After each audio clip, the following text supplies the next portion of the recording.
hype. Come with me tonight. Can't you see? I wanna be with you. Hype.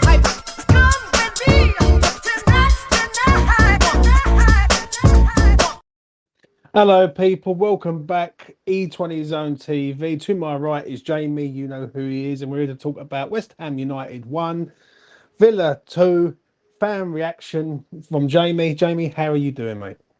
I'm good, thank you, mate. Yeah, I went to the game yesterday, so it was good for football to be back at the London Stadium and everything. It was a nice day as well, so beers were flowing, football was going. You know what I mean? I'm happy. How about you? Well, happy with the result. I'm gonna lie, because I thought like the game was a bit.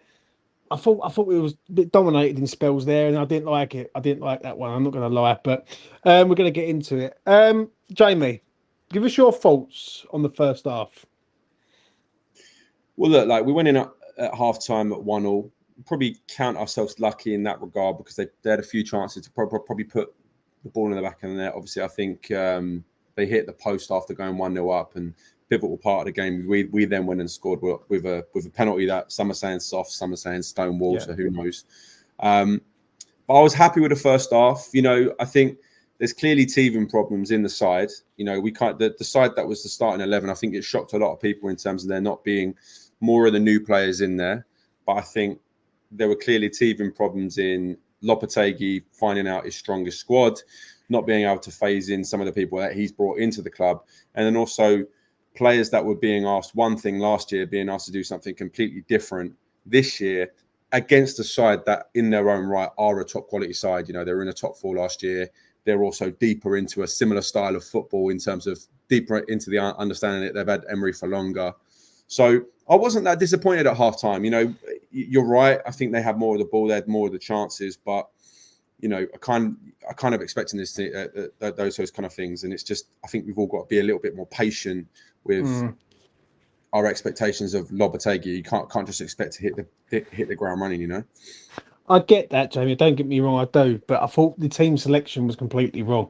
I'm not gonna lie. Like when you're going with a back four, and 3 of them held 70 goals last season, it just doesn't feel right to me. It feels like you're asking these players. You're trying to make players better, but they can't defend. Do you know what I'm saying? So I just thought that the lineup was wrong. I agree with you. We got in at half-time 1-1. Do you think changes should have been made at half-time, Jamie? I think it's difficult to say. I really do, because at the end of the day, we got in at half-time at 1-1. So at that point, it's an even playing field. Did the manager need to make changes then? I don't necessarily think so. I think we might have made changes a little bit too late into the second half. I will say that. But I don't know if I'd have changed anything at half time. And just on your point there about obviously the 3 of the 4 obviously shipping 70 goals last year, I completely hear you. But I think everyone knows that that's not Lopetegui's starting back 4. I think it's just, I think it's a combination of factors. I think if Todibo and Aaron Wan-Bissaka had come in maybe a week or so earlier, I think they probably would have both slotted straight into the side.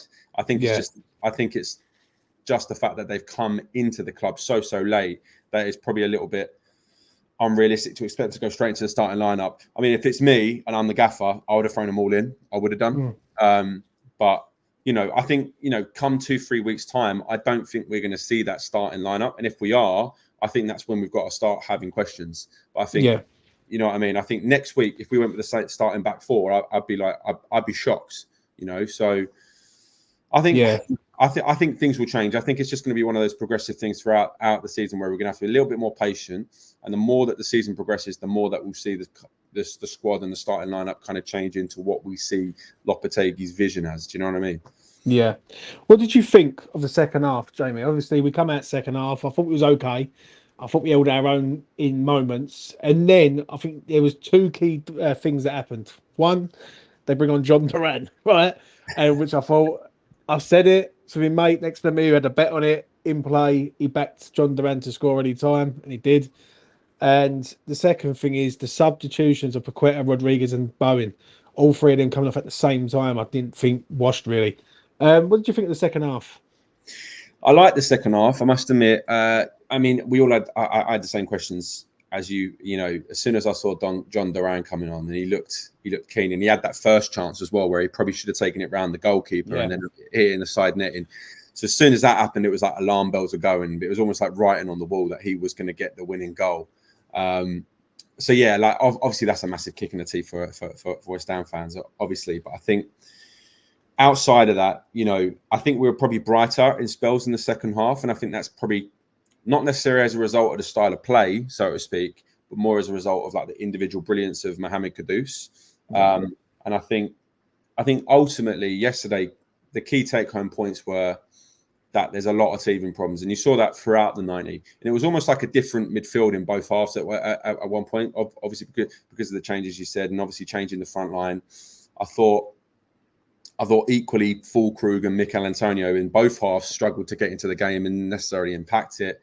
And then when we saw Somerville coming on the left-hand side, he had pretty much an induction into Premier League football. I know he's played it before, but he was like, we were chasing the game by that point with the team that are comfortable under the ball. So, yeah, it was good in spells, and it looked largely down to Mohamed Kudus just like making magical things happen. It's just, bums off seats type stuff. But I was happy with the half.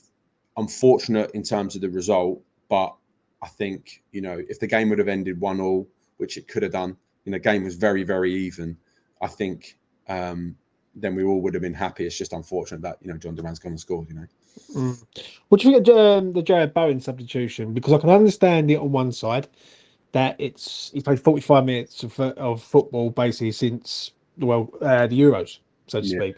So I get that. But is it right to sub your captain off when we're 1-0 in a game where it was like 15, 20 minutes to go, so to speak? I hear you, mate. Yeah. I mean, it's one of those things. I mean, it's like, I actually think Jared Bowen struggled to impact the game yesterday. I think when you look at like the impact that Mohamed Kudus had in both halves, you could see that he was, he'd had more of a pre-season and he was more raring to go. And I think, you can see what the manager was trying to do. He was trying to bring on a little bit, and obviously took off Bowen and brought Somerville on for him. And he was trying to inject a little bit of something different into that kind of, into our front line. So I can see what the manager's thinking. And if it had worked out, we would have gone, wow, we're really showing off our depth right now. Yeah. But I think, he got taken off in the 73rd minute. And it's like, that's deep into a game. He's had a good chunk, a second. He's had a first half and a good chunk of the second half to actually try and impact the game. And I actually think he struggled in moments yesterday. So I wasn't necessarily that unhappy with it. Maybe we might read into it a little bit more because he's now the captain. But I'm not angry at the substitution in isolation. What do you Thomas, think? Tricky one for me, Jamie, because I look at it and I think he's our best finisher at the club. Yeah. Like him and Mo are two of the best finishers at the club. Yeah, we're deep into the game. Villa are starting to turn the screw slightly, and I'm looking at it and I'm thinking, don't take him off, because all of a sudden you're giving Villa the sort of confidence to go, right, we've just took off Paqueta and Bowen, and it was just too early. If that's the 83rd minute, then I can understand it, because then what you're basically doing is you're trying to play a counter-attacking style and say, right, we're going to set up for a draw here. Yeah, but I think the 73rd minute, it was just too early for me, mate. I don't think Jared Bowen wanted to leave the pitch, if I'm being honest. And I think he was advised because of lack of pre-season. Now, that's understandable. Don't get me wrong. I get that. But for me, in a game against Aston Villa, who are a decent side, I'll give them credit. I thought they played really well yesterday. I just don't think, one, you take your captain off, and two, you take off your best finisher at the club. And then at the end, when you're trying to throw Danny Ings on to try and save the game for us, we really shouldn't have been in that situation in the first place. You know what I mean? So, Thomas Souček gets a lot of stick. I've seen it today. I've done a space last night. You commented on. I forgot to reply to you. What did you make of Thomas Souček yesterday? Because he had a mixed bag game. Yeah, I mean, it was a typical Thomas Souček performance, really, isn't it? Like, first half obviously does bits to get the penalty. He's a nuisance, gets himself in there and hustled and bustled, really. But in other moments, he looked a little bit lost in what we were doing. On one hand, he's obviously contributed to us getting a goal and getting back into the game. And on the other hand, he's missed a sitter at the end of the game. I'm not necessarily unhappy with his performance. I really struggle to read too much into the first game. I really do, because I think it's almost like a clean slate for the club in a way, where it's like new there's so many new players, a new manager, a completely new style of football, which is probably equally as pragmatic, but just relies on different principles instead of, the way David Moyes kind of played. So with Thomas Soucek, Thomas Soucek, I should say, sorry.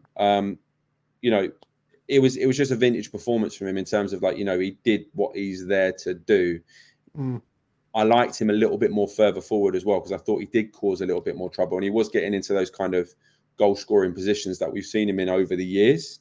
So because of that, I don't know if he's the option this year, as in the main option, but I definitely think he can be a option, going deep into games. We bring him on for a plan B or a plan C or whatnot. And, depending on who we're playing.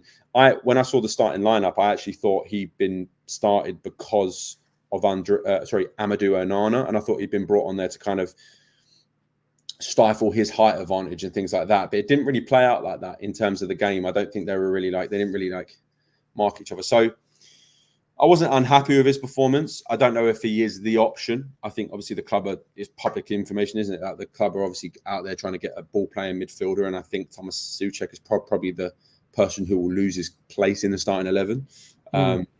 But in terms of his performance yesterday, I thought it was okay. I don't think he was any worse than anyone else on the pitch. I think there were players that had worse performances than him. We'll get to it. Give us your best player first for you. I thought that I would say I think Kilman had a good game. I do think that. I know he's getting a lot of hate on the timeline today. I think Kilman had a good game.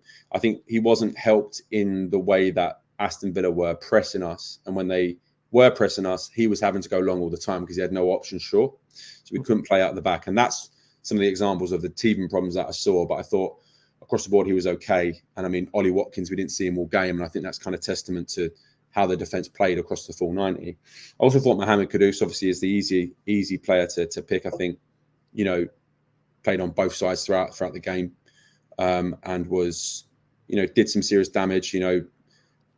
Antonio probably should have scored back post, with a header.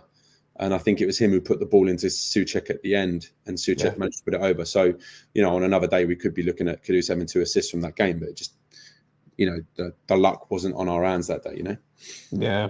I thought Kilman played okay. The only thing that does me a little bit with Kilman is when attackers are running at him, he backs up too much and he doesn't engage fast enough to a point. And yeah, for me, it's he's all right. He'll be all right. Worst player for you, Jamie? I'll probably go with Soufal. I think Soufal was probably one of our worst players on the day, just because you could tell he'd been asked to do something that he hasn't done under a David Moyes system. So, like I was saying about why Lopetegui on the show the other day, why Lopetegui wants Wan-Bissaka is whenever we're going forward, Soufal would tuck in. And then because he's there, he just looked like he's always out of position as a result, because he's just not done that and not been expected to do that. That's why obviously Lopetegui's brought in Wan-Bissaka to tuck in and then also get out when he needs to. So because of that, and Soufal may not be the quickest, he was caught out far too much. So there was so much space on the left-hand side for Aston Villa, and Soufal at times was just massively out of position because he's playing a different role to what he's used to. I don't necessarily think that Soufal can't do that going forward, but I think he caught the John Duran goal came from that side. So it's probably Soufal for me. How about yourself? Yeah. Same. Like for me, I don't understand him coming into midfield. I really don't, especially when he's a man who's got no pace about him, and he's running back and it's like scrambling back. Do you know what I'm saying?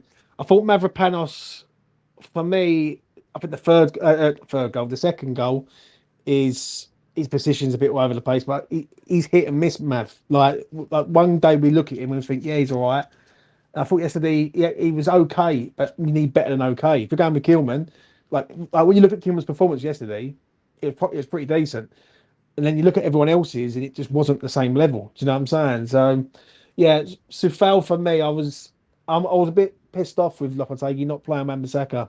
I think Wan-Bissaka's had a pre-season. He's Premier League proven. Yeah, I think I was surprised that Wan-Bissaka didn't play. I must admit. y- And I think if we had seen Wan-Bissaka play, I think we would have seen what Lopetegui is trying to achieve with his wing backs. You know, getting more numbers in midfield when you're going forward. And frankly, yeah, Soufal's never done that. But you know, on the opposite side, we saw that with Emerson all game in terms of he was roaming, he was getting in. He even at one point had a goal scoring opportunity in the first half, and you know, keeper had to go down, make a save at the near post. So that's what Lopetegui wants from his wing backs, and we can see that Emerson's capable of doing that. But Soufal may not have that in his locker, and that isn't to say that he can't play in this West Ham side. It's more just to say that he's probably not the main option going forward, you know? Yeah, I totally agree, mate. Finally, Jamie, Lopetegui. Give me a rating out of 10 for yesterday for him. Oh, this is harsh. I mean, in spells we look good. I think, you know, and end of the day, we've lost the game. But when you look at the stats and stuff like that, I couldn't tell you the last time we had more possession than a team. You know, we had a bunch of shots on goal. I think we made more passes than them. I think once he has a full strength side at his disposal, when he isn't coming up against a team that are rightfully in the top four, because let's be frank, Aston Villa are a better side than us, you know. Yeah. I think if we're going a rating on yesterday, I'd probably go like a 6 or 7 out of 10, because you can see what he's trying to do in terms of implementing it into the side, but you can see that maybe some of the players let him down in that regard. Do you think there was mistakes from him yesterday, though? Like, i.e., not making those subs at half time, the Bowen treble substitution. Yeah, that's why I wouldn't give him higher. Like, that is why I wouldn't give him higher. Like, I mean, for me, like we spoke off camera, obviously, I'm like a super optimistic fan anyway, and I kind of believe in the vision, and I believe I'm like a fan of La Liga, and I watch football from all over the world. So I've seen a lot of the players that we've kind of brought in play, and I can see what he's trying to do. So I think the reason we lost yesterday isn't necessarily a result of Lopetegui, more as a result of individual errors in the system that he wants to play. And I think with more time, you know, you'd hope, fingers crossed, that some of those individual errors come out. I don't think we necessarily lost the game because of Lopetegui. I think it was because of those individual errors. That being said, you know, I can praise him, but I also can actually say that, you know, I think we may have waited a little bit too long to get some of those subs on. So I don't know if I would have made subs at half time, but I would have maybe given it 10 minutes, then made a sub. I wouldn't have probably waited to the 73rd to do a triple substitution and then take off, you know, Lucas Paquetá and Jared Bowen, like the heartbeat of our side, you know. So I'd give him a 6 or 7 just on the basis that, you know, I can see what he's doing, but I don't necessarily hold him solely accountable for why we lost, you know. Yeah, I understand that. Pick a number, 6 or 7 for you. Which one? Oh, I'll go 6. There we go. 6. 6 out of 10. Right. Finally, Jamie, before we make a move, next week, Crystal Palace. What's got to change? Well, I think the starting lineup, first and foremost, you'd like to think that, you know, obviously we saw Todibo and Wan-Bissaka both come on in a game. So they're going to be, you know, come next Saturday. It's next Saturday, isn't it? Yeah, 3 o'clock. Come next Saturday, obviously Wan-Bissaka and Todibo, you know, fingers crossed there's no injuries in training and whatnot. They've had another week of training. So you would like to see them come into the side. I think, yeah, like a change up of the defence has got to happen, really. And I think the individual errors kind of stemmed from defence, if I'm honest with you. So I think we changed that. We changed the personnel, then hopefully things will start improving. But, you know, it's Crystal Palace. I know obviously they've lost today as well. They're going to want to pick up a win. So both teams are going to be fighting to try and get a result. But I think they're the kind of results that we need to be winning. And we don't do well away at Selhurst Park. Yeah. So let's hope we can turn it around, you know? Yeah, I agree, mate. That's it, Jamie. West Ham 1, Villa 2. Smash a like on the video. Subscribe to E20 Zone TV. Hit notification bell. Subscribe to that man on all platforms. Jamie Talks. You know who he is. I will tag him in this on X, and then you can retweet it and do what you want.